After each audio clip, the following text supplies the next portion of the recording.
He'll be scrutinising the next half hour closely. Sam, what can we expect? Well, actually, I think it's been a moment today.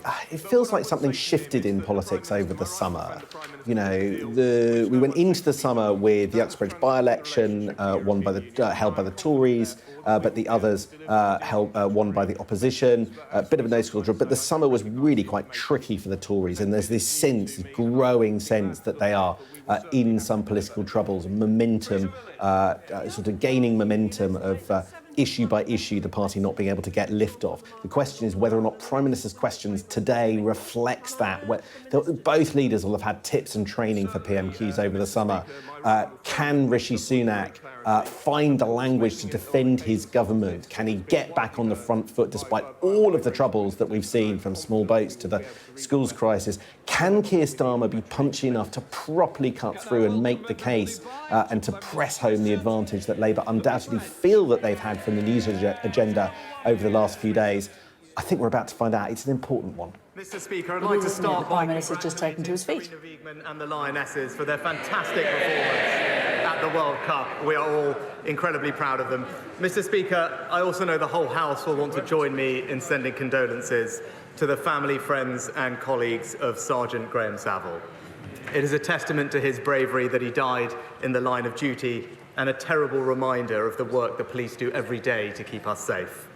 Mr. Speaker, this morning I had meetings with ministerial colleagues and others. In addition to my duties in this House, I shall have further such meetings later today.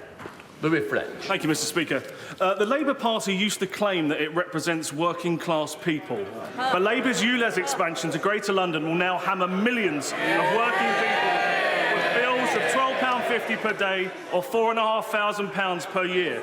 Does the Prime Minister agree with me that it's unacceptable for Londoners and those in surrounding counties to face this regressive and unacceptable tax? And will he do everything that he can to help working people? Well, Mr. Speaker, I agree with my honourable friend. It is disappointing that last week the Labour leader allowed the Labour mayor to introduce ULEZ, charging hard-working people £12.50 every time they start their car, adding to their burden of the cost of living. All I can say, Mr. Speaker, is while we focus on helping hard-working families, all he does is punish them. We now come to the Leader of the Opposition, Keir Starmer. Thank you, Mr. Speaker. Can I join the Prime Minister in congratulating the Lionesses and his comments about Sergeant Saville? I think we all speak for the whole House when we speak on that subject. I'd also like to extend the warmest welcome to our new Labour member for Selby and Ainsty. He's already made history for the Labour Party by overturning the largest Tory majority ever in a by-election. And I'd also welcome the honourable members for Uxbridge and South Ruislip, Somerton and Frome. Mr. Speaker, the roof of Singlewell Primary School in Gravesend collapsed in May 2018. Thankfully, it happened at the weekend and no children were injured.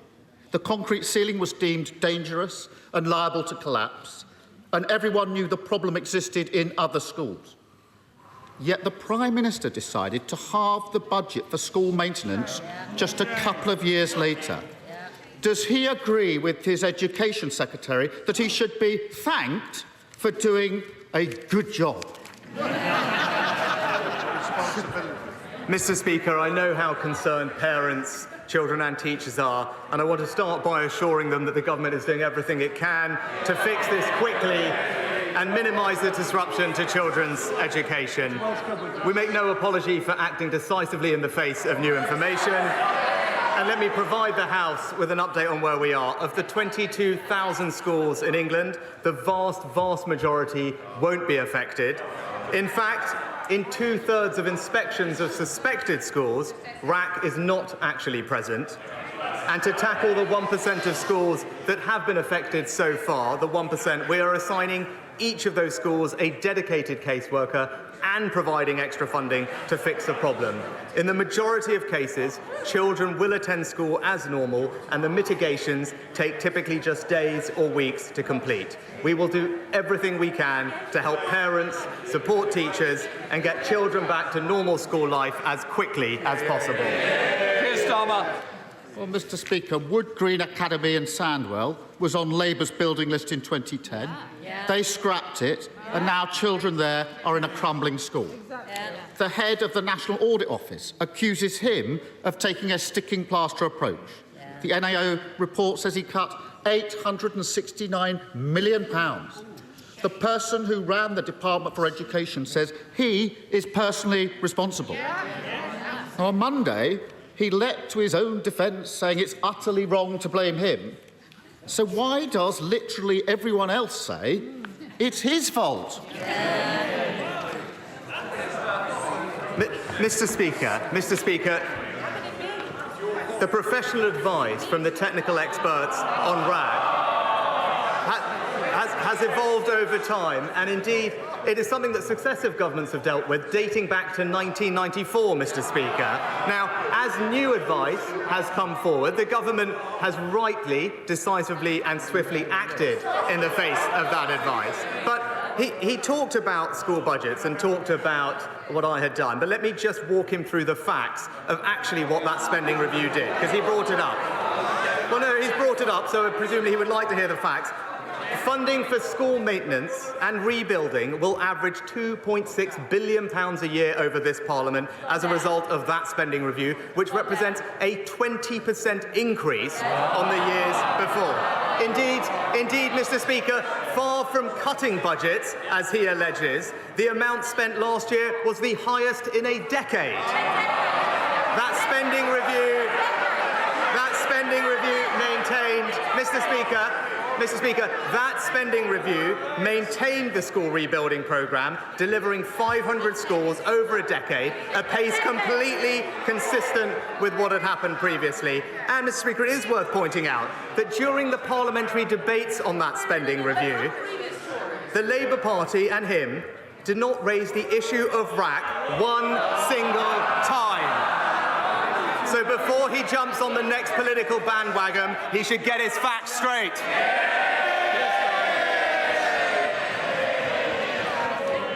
Mr. Speaker, Carmel College in Darlington was on the Labour's building list in 2010. They scrapped it, and now children there are in a crumbling school. And on the one hand, we have him saying it's nothing to do with him. On the other side, we have the facts. And there's a simple way to clear this up. Why doesn't he commit to publish the requests from the Department of Education for the school rebuilding programme and what risks he was warned of before he turned them down? Mr. Speaker, the honourable gentleman has now brought up twice the Labour school rebuildings programme. He's now brought it up twice. So let's just look at that and look at the facts surrounding that, because we do know the truth about that programme, Mr. Speaker, because the NAO, as he's called on, actually reviewed that programme later on. What did they find? They found that Labour's school rebuilding programme actually excluded 80% of schools. Next, what did they find? That it was a third more expensive than it needed to be, needlessly wasting resources that have gone to schools. And Mr. Speaker, this is the worst bit. The worst bit is that programme, because now he's talking about the physical condition of schools, that programme only allocated funds solely on the basis of ideology, with no regard whatsoever to the physical condition of schools, Mr. Speaker. That's why the independent James Review described that programme as time-consuming and expensive, just like the Labour Party.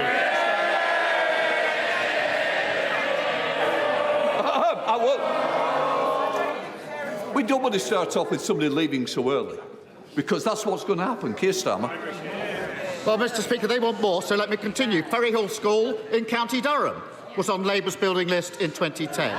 They scrapped it, and now children there are in a crumbling school. The truth is, this crisis is the inevitable result of 13 years of cutting corners, botched jobs, sticking plaster politics. It's the sort of thing you expect from cowboy builders, saying that everyone else is wrong, everyone else is to blame, protesting that they've done an effing good job, even if the ceiling falls in. The difference, Mr. Speaker, is that in this case, the cowboys are running the country.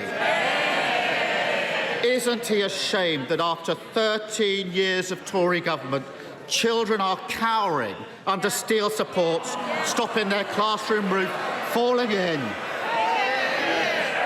No more. Just seriously, I will calm down. First session, I understand people are excited to be back at school. Will we expect better behaviour? Prime Minister. Well, Mr. Speaker, this is exactly the kind of political opportunism that we've come to expect from Captain Hindsight over here.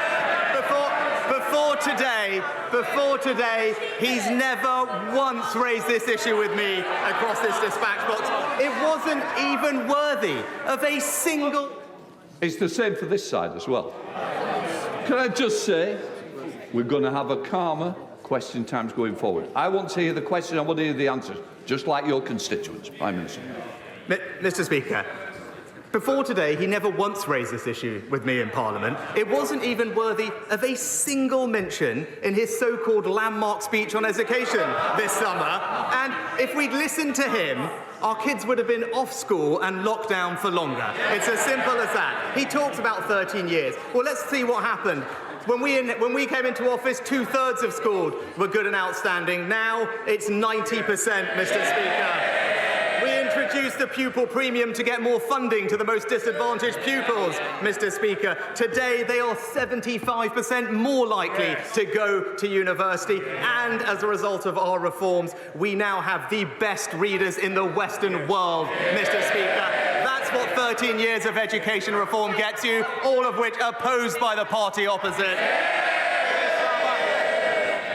Well, it claims to be a man of detail. There are 100 parliamentary questions from this side on this issue and an opposition day motion.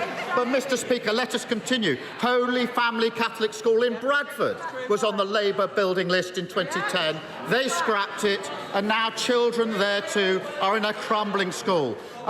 Mr. Holden, I think I've heard enough. No, then, this is the last time you make your mind up. You either go now or you're quiet for the rest of us.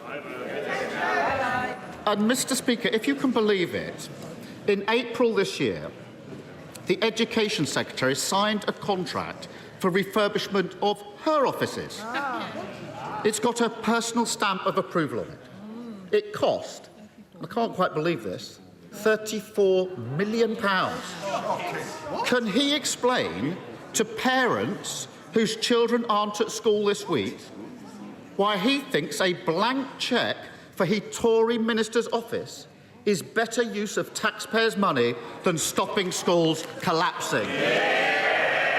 Well, Mr. Speaker, what I'd say to parents is, in the receipt of new information, we have acted decisively to ensure the safety of children and minimise disruption to education, as we have laid out and communicated extensively. That is the right thing to do. And I would also gently point out to him, Mr. Speaker, whilst the Department for Education started this process 18 months ago in spring of last year, as far as I can tell, in Labour-run Wales, they still don't know which schools are affected, Mr. Speaker. But again, he brought up this issue of funding, Mr. Speaker. And again, let's look back to what happened in that spending review. Because in that spending review, I increased the Department for Education's capital budget by 25% to a record £7 billion, Mr. Speaker. It tripled the amount that we spend on children with special education needs and disabilities. It improved the condition of the overlooked FE estate, and it set the course for per-pupil funding to be the highest ever. But it also, Mr. Speaker, crucially, invested £5 billion to help our pupils recover the lost learning from COVID. £5 billion, Mr. Speaker, and he might remember that, because we wanted pupils learning, he wanted longer lockdowns. Keir Starmer. I think he just doesn't get how this "it's all fine" out there is so at odds with the lived experience of millions of working people across this country. And, Mr. Speaker, let's go on. This is a long list. At least 6 schools in Essex were on Labour's building list in 2010. They scrapped them, and now children there are in crumbling schools. What he won't admit is the reason he cut these budgets, ignored the warnings, is quite simple. Just like he thought his tax rises were for other families to pay, He thinks his school cuts are for other families to endure. Doesn't it tell you everything you need to know? That he's happy to spend millions of taxpayers' money sprucing up Tory offices, billions to ensure there's no VAT on Tory school fees, but he won't lift a finger when it comes to protecting other people's schools, other people's safety, other people's children. Mr. Speaker, I know he comes here with these prepared scripts, but he hasn't listened to a single fact of 6 questions about the record amounts of funding going into schools, about the incredible reforms to education impacting the most disadvantaged children in our society, a record that we're rightly proud of. And yes, of course we can name the schools. That's because we are reacting to information and publishing that information, Mr. Speaker, so we know where the issues are, something that we're still waiting for by the Welsh Government in Wales. But Mr. Speaker, of course he wants to try and score political points of something that we are dealing with in the right and responsible way. But I do note that he has not mentioned a single other thing that has happened since we last met across these dispatch boxes, Mr. Speaker. He talked about hard-working families across Britain, but what's happened? Energy bills, down, Mr. Speaker. What's happened to inflation? Down, Mr. Speaker. What's happened to small boat crossings? Down, Mr. Speaker. And when it comes, Mr. Speaker, and when it comes to economic growth, what's happened? It's gone up, Mr. Speaker. He tried time and time again to talk down the British economy, but people weren't listening, thankfully. His entire economic narrative has been demolished, and the Conservatives are getting on delivering for Britain.